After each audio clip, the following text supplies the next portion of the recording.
Piru i balada o Slanom moru, tako. Ali on je jedan stvarno nježan kapetan, šutljiv. Mornar, mistični, misteriozni mornar koji se kreće po raznim dijelovima svijeta, čak je i u nekim na povijesnim nekim događajima prisutan kao recimo na Oktobarskoj revoluciji. I svašta mu se događa i s tim likom je inspiriran i riječki pisac Zoran Žmirić. On je napisao knjigu Putovanje desnom hemisferom. To je knjiga, dakle, inspirirana Corto Maltesom, njegovim putovanjima koji su, kao što svi koji volimo Corto Maltesa znamo, uvijek na rubu između sna i jave, zbilje i mašte. Avanturista pravi. Pravi avanturista, pustolov.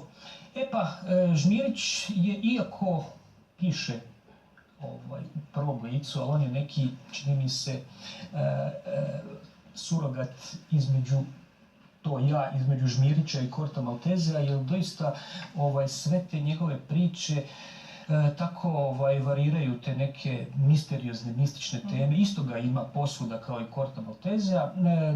Ne radi se o romanu, nego o zbirci zapravo priča koje su više onako bajkovite, neki magijski realizam i tako dalje. Ne trebamo propitivati je li Žmirić sve to doživio kao što je napisao pričama. To doista nije važno.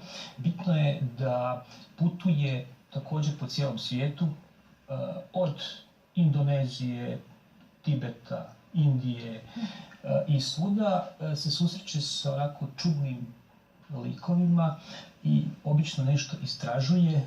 Inače, dakle, Zoran Žmirić je riječki autor koji se već dokazao, da tako kažem, jednom knjigom, blockbusterom. Živi u Rijeci i trenutno je nezaposlen. Zaboravila sam reći da je ovaj roman